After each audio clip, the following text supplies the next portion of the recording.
అర్థం ఏమొస్తుంది? First of all మనము ఏ పాయింట్ ఆఫ్ వ్యూతో అడుగుతున్నామో అడిగేదాన్ని ఏ టెన్స్లో అడుగుతున్నామని మనకి చాలా ఇంపార్టెంట్. అర్థమవుతుందా? క్వశ్చన్ మనం ఏం అడగాలనుకున్నప్పుడు ఏ టెన్స్ యూస్ చేయాలి? మన బ్రెయిన్లో చక్కగా స్ట్రైట్గా రావాలి టాపిక్ అంటే కనుక ఏ టాపిక్ అడుగుతున్నాం, ఎలా అడుగుతున్నాం, మనకి బ్రెయిన్లో థాట్ ఏమొచ్చింది, అది కమ్యూనికేట్ ఎలా అయిందనేది మనకి ఇంపార్టెంట్ అనమాట. అర్థమవుతుందా? సో మనకు బ్రెయిన్లో 100% ఉంటుంది ఇంగ్లీష్, నోట్లోకి వచ్చేపాటికి 25% అయిపోతుంది. ఇది రావాలంటే ప్రాక్టీస్ ఉండాలి. ప్రాక్టీస్ ఉండాలంటే ముందు టెన్స్ పైన కమాండింగ్ ఉండాలి. ఎట్లా నేను చెప్తా ఇప్పుడు. అర్థమవుతుందా? ఫస్ట్ సింపుల్ ప్రెజెంట్ టెన్స్ లో క్వశ్చన్స్ అడగాలి. ఒకసారి చూద్దాం. సింపుల్ ప్రెజెంట్ టెన్స్ లో క్వశ్చన్స్ అడగాలి చూద్దాం. ఫస్ట్ ఏదన్నా సరే ఒక పాజిటివ్ సెంటెన్స్ రాద్దాం. ఏదైనా ఒకటి చెప్పండి. For example, I right English every day.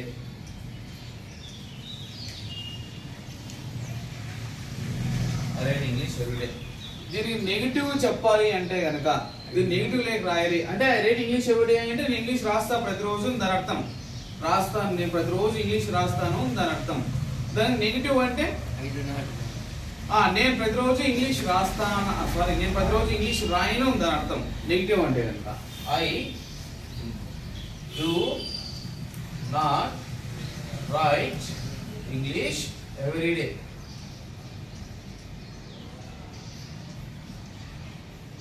I do not right English every day. ఇక్కడి నుంచి మనకి క్వశ్చనింగ్ అనేది స్టార్ట్ అవుతుంది. ఇదే నెగిటివ్ సెంటెన్స్ ని మనము క్వశ్చన్ గా మార్చేయచ్చు, అంటే క్వశ్చన్ గా అడగచ్చు అనమాట. సరే ఎలా సార్ అంటే కనుక క్వశ్చన్ అడగాలి అంటే ముందు హెల్పింగ్ వర్బుల్ తీసుకొచ్చి ముందు రాయాలి, దాని తర్వాత సబ్జెక్ట్ రాయాలి, దాని తర్వాత వర్బుల్ రాయాలి. అర్థమవుతుందా? ఫస్ట్ ఏం రాయాలి? హెల్పింగ్ వర్బ్ రాయాలి. అర్థమవుతుందా? సింపుల్ ప్రెజెంట్ టెన్స్ లో ఏ హెల్పింగ్ వర్బ్ వాడతాం సార్ అంటే కనుక డూ లేదా డస్ ని వాడతాం. సార్ డూని ఎప్పుడు వాడతాం, డస్ ని ఎప్పుడు వాడతాం అంటే కనుక సబ్జెక్ట్ అనేది ఐ కానీ, వి కానీ, యూ కానీ, దే కానీ ప్లూరల్ సబ్జెక్ట్ ప్లూరల్ నౌన్ అయినప్పుడు ఏం వాడతాం సార్ అంటే కనుక డూ వాడతాం. ఏం వాడతాం? డూ వాడతాం.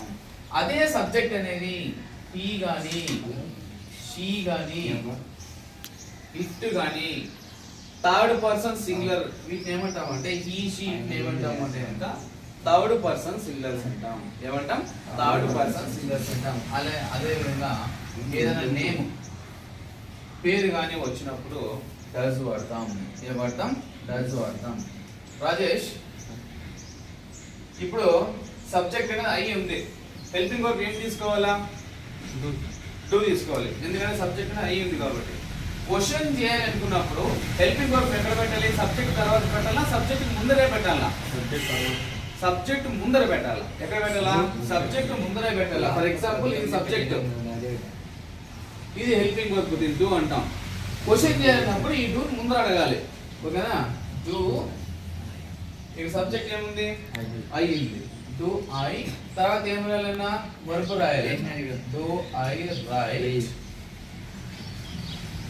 I right English every day. Question కదా ఇది, క్వశ్చన్ మార్క్ చేయాలి. సో దీని అర్థం చూడండి ఒకసారి. I right English every day, నేను ప్రతిరోజు ఇంగ్లీష్ రాస్తాను అని దాని అర్థం. దీని అర్థం I do not right English every day, నేను ప్రతిరోజు ఇంగ్లీష్ రాయను అని దాని అర్థం. దీని అర్థం do I right English every day, నేను ప్రతిరోజు ఇంగ్లీష్ రాస్తానా, నేను ప్రతిరోజు అన్నం తింటానా, నేను ప్రతిరోజు నీళ్లు తాగుతానా, నేను ప్రతిరోజు చదువుకుంటానా. ఇట్లా అడగాల్సి వచ్చినప్పుడు మాత్రం ఈ సింపుల్ ఫ్రేమ్స్ ని క్వశ్చనింగ్ స్ట్రక్చర్ గా వాడతాం. అర్థమవుతుందా? సరే, దీన్ని WH వర్డ్ క్వశ్చన్ గా మార్చవచ్చు.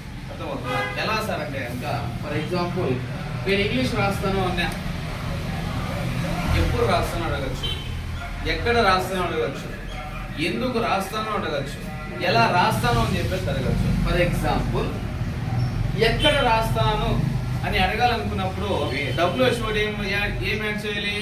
వేర్ యాడ్ చేయాలి. ఏం యాడ్ చేయాలి? Where. Just okay, yes or no question కి ముందరే జస్ట్ వేర్ యాడ్ చేస్తే చాలు. వేర్, ఇదంతా అలాగే రాసేసి do I right English every day.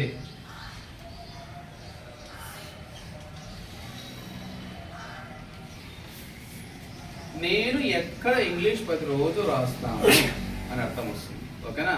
Next ఒకసారి డస్ తో ఎగ్జాంపుల్ రాద్దామా? డస్ తో ఎగ్జాంపుల్ రాద్దాం. డస్ తో చూసుకోవాలి ఒకసారి. She reads English. మీకు డౌట్ రావాలి, సార్ ఇక్కడేమో రైట్ అన్నారు, మరి ఇక్కడేమో రీడ్స్ అన్నారు, ఇక్కడేమో ఎస్ యాడ్ చేయలేదు, ఇక్కడేమో ఎస్ యాడ్ చేశారు, రీజన్ ఏంటి సార్ అంటే కనుక ఇక్కడ ఉన్న సబ్జెక్ట్ ఏంటి అంటే కనుక థర్డ్ పర్సన్ సింగులర్. అంటే వీటిని ఏమంటామంటే హీని షీని వీటిని నేమ్స్ కానీ వచ్చినప్పుడు వాటిని ఏమంటామంటే థర్డ్ పర్సన్ సింగులర్స్ అంటాం.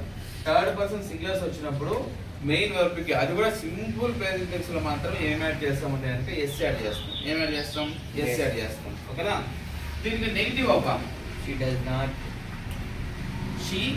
not read English. Does not మళ్ళీ రీడ్స్ రాయకూడదు, రీడే రాయాలి. She does not read English. దీని ఎస్ ఆర్ క్వశ్చన్ గా ఆమె ఇంగ్లీష్ చదువుతుందా అని అడగాలి అన్నప్పుడు Does she read English?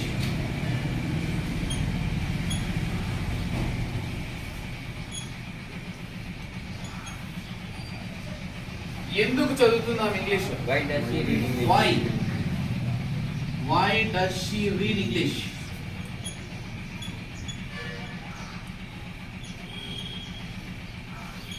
Why does she read English? Does she read English? ఆమె ఇంగ్లీష్ చదువుతుందా? Does she write English? ఆమె ఇంగ్లీష్ రాస్తుందా? రాస్తా ఉందా కాదు, రాస్తుందా? Question mark. Does she eat mango? ఆ మామిడికాయ తింటుందా? Does she drink milk? ఆమె ప్రతిరోజు పాలు తాగుతుందా?